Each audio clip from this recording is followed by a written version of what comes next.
Di atas reruntuhan Rafah, Israel merancang pemindahan massal 2 juta warga Gaza ke sebuah zona tertutup yang dijaga militer dan tanpa jalan keluar. Israel menyebutnya sebagai kota kemanusiaan. Namun, banyak pihak termasuk mantan Perdana Menteri Israel sendiri menyebutnya sebagai kamp konsentrasi ala Nazi. Di balik istilah kemanusiaan, banyak pihak menuding ini adalah skema pembersihan etnis yang sistematis. Apa sebenarnya isi dari rencana kontroversial ini?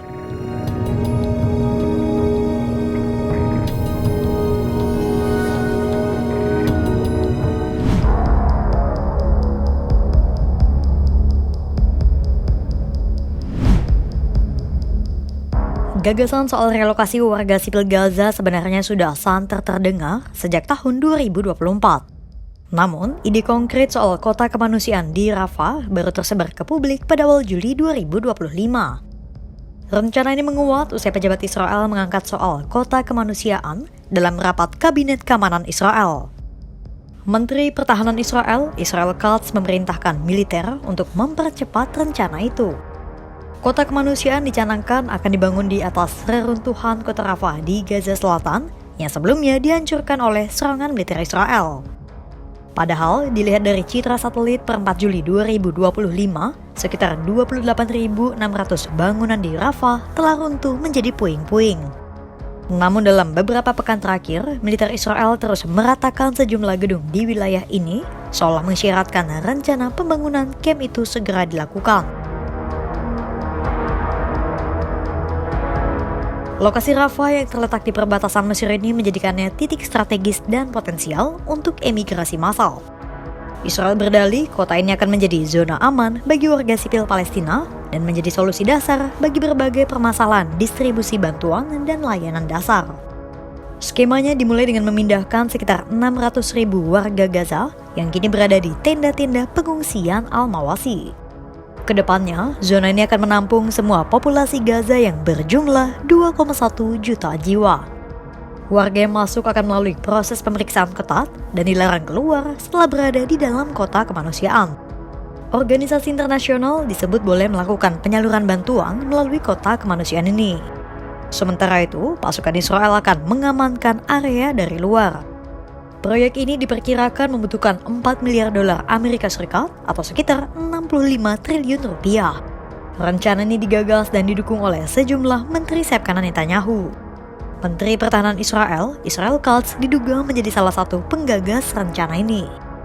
Menteri Keuangan Israel, Bezalel Smotrich, dan Menteri Keamanan Nasional Israel, Itamar Ben-Gvir, juga seia sekata dengan Katz. Dan tentu saja, Perdana Menteri Israel, Benjamin Netanyahu. Pertanyaannya, bagaimana publik menanggapi rencana kota kemanusiaan ini?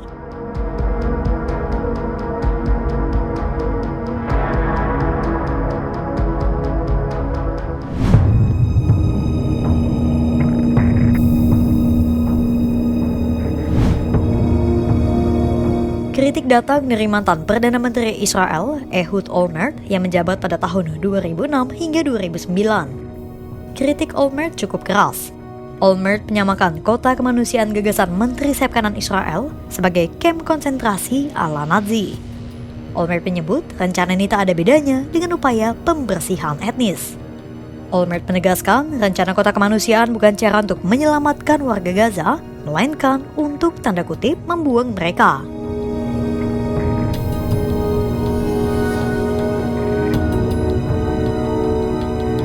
Selain Olmert, pemimpin oposisi sekaligus mantan Perdana Menteri Israel, Yair Lapid, juga mengemukakan celaan serupa.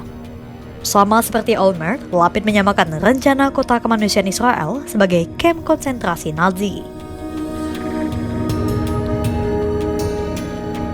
Menurut Lapid, kota kemanusiaan adalah ide yang buruk dilihat dari sisi manapun.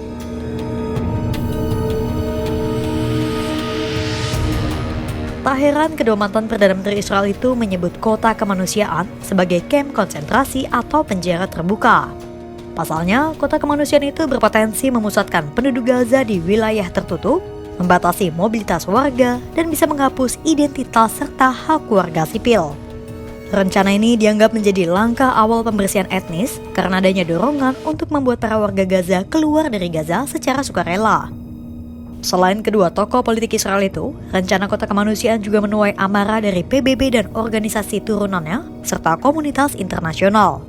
Pertanyaan selanjutnya, apakah rencana ini realistis?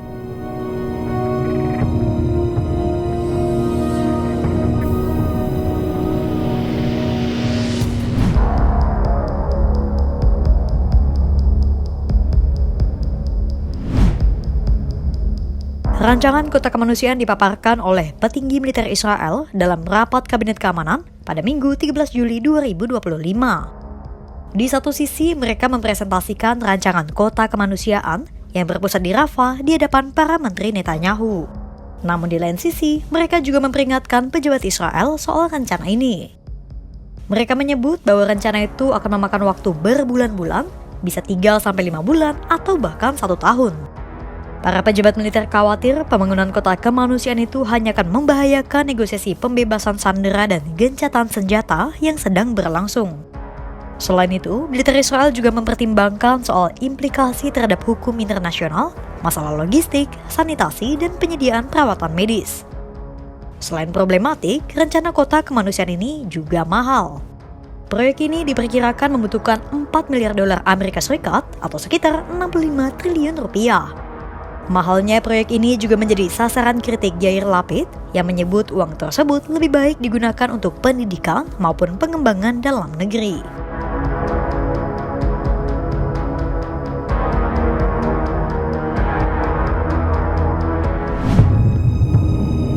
Dibungkus dengan istilah kemanusiaan, rencana Israel ini meninggalkan banyak tanya. Mengapa warga sipil harus ditampung di zona tertutup yang dijaga ketat militer dan tak bisa keluar?